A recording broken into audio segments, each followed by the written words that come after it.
പക്ഷേ ഇത് കായ്ച്ചു നോക്കുമ്പോൾ ഈ മാവ് ഇതാണ് ഹിമാപസന്താണ്. നല്ല അടിപൊളി മാങ്ങയാണ്. ഇതും 10 വയസ്സായ മാവാണ്. പക്ഷെ നമ്മളിതിന് മൂതരവളയം ചെയ്തു. മൂതരവളയം ചെയ്ത സമയത്ത് ഈ വർഷം ഇതും കായ്ച്ചു.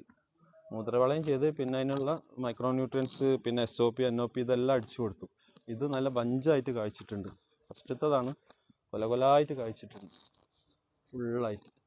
ഇതൊക്കെ നല്ല വെയിലുള്ള ഏരിയയിലാണ്, പക്ഷെ സൂപ്പറായിട്ട് കായ്ച്ചത്. അതോടൊപ്പം തന്നെ ഇത് ഉണ്ണിമാങ്ങ വരുന്നുണ്ട്. അതോടൊപ്പം തന്നെ പൂവ് എല്ലാം ഉണ്ട്. ഇതൊക്കെ വെയിലാണ് ആവശ്യം. നല്ല ഉഷാറായിട്ട് ഇതും വരുന്നുണ്ട്. ഇതിപ്പോൾ ഏകദേശം ഒരു 10-15 മാങ്ങ നമുക്ക് പിടിച്ചിട്ടുണ്ട്. പിന്നെ ഫ്ലവർ ചെയ്യുന്നുണ്ട്, ഉണ്ണിമാങ്ങയുണ്ട്. ഇത് നല്ല ടേസ്റ്റുള്ള ഒരു മാങ്ങയാണ് ഹിമാപസന്ത്. അതിനോട് തൊട്ട് ചാരിയിട്ട് തന്നെ വെച്ചിട്ടുള്ളത് ഒരു തരം ഓറഞ്ചാണ്. ഇത് ബബ്ലൂസ് ഓറഞ്ച് എന്ന് പറയും. ഇതൊരു 2-3 വർഷമായി, പക്ഷെ ഇതുവരെ കായ്ച്ചിട്ടില്ല. ഈ വർഷം അടുത്ത വർഷമൊക്കെ ബ്രൂൺ ചെയ്തൊക്കെ നിർത്തിയിട്ടുണ്ട്, പക്ഷെ ഇതുവരെ കായ്ച്ചിട്ടില്ല. നല്ല വെയിലിട്ടുന്ന ഒരു സ്ഥലത്തൊക്കെ തന്നെയാണ്. അടുത്ത വർഷം കായ്ക്കുന്നു പ്രതീക്ഷിക്കുന്നു. നല്ലൊരു ടേസ്റ്റുള്ളൊരു ഐറ്റംസ്. അത് വീട്ടിലുണ്ട്, വലിയൊരു മാവുണ്ട്. പക്ഷെ ആ മാവ് മുറിക്കാനുള്ളത് കൊണ്ട് അഡ്വാൻസ് ആയിട്ട് തന്നെ ഒരു മാങ്ങ അത് വെച്ച് വിട്ടതാണ്. അത് നല്ല കായ്ക്കും, നല്ല ടേസ്റ്റുള്ളൊരു നാടൻ മാങ്ങയാണ്. ചക്കരക്കുട്ടി ആ ഇനത്തിൽപ്പെടുന്ന ഒരു മാവാണ്. അതിനോട് ചാരിയിട്ടുള്ള വേറൊരു പ്ലാന്റാണിത്. കറുവാമ്പട്ട. നമ്മൾ ബിരിയാണിയിലൊക്കെ ഒരു സുഗന്ധ. ഇതിൻ്റെ തോല് ചെത്തിയെടുക്കുക.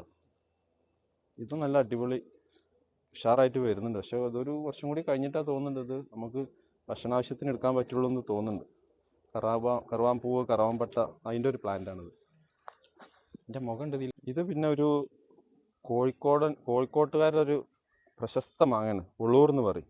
ഇത് ഞാൻ ചെറിയൊരു പ്ലാന്റ് വാങ്ങിയിട്ട് വലിയ കവറിലേക്ക് മാറ്റി വെച്ചതാണ്. ഇത് ഈ മഴ തുടങ്ങുമ്പോൾ നിലത്തേക്ക് വെക്കാൻ വേണ്ടിയിട്ട്. നമ്മൾ ചെറിയൊരു പ്ലാന്റ് വാങ്ങിയാൽ ആ സമയത്ത് തന്നെ കുഴിച്ചിടരുത്. വേഗം അടുത്ത കവറിലേക്ക് കുറച്ച് വളമൊക്കെ ആക്കി വെച്ച് നിർത്തിയാൽ ഈ പ്ലാന്റ് ഒന്ന് പിക്കപ്പ് ആവും. പിക്കപ്പ് ആയതിനു ശേഷം നമ്മൾ മണ്ണിലേക്ക് വെച്ചാൽ പെട്ടെന്ന് വളരും.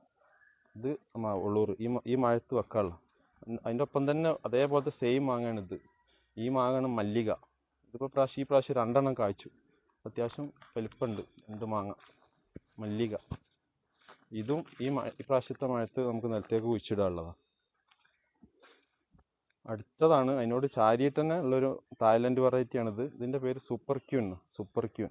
ഇത് നല്ല വെയിറ്റുള്ളൊരു തരം മാങ്ങയാണ്. ഏകദേശം 2 കിലോ ഒക്കെ വരും. നല്ല ടേസ്റ്റുള്ള മാങ്ങയാണ് സൂപ്പർ ക്യൂൺ. ഇതൊക്കെ ചെറിയ പ്ലാന്റാണ്.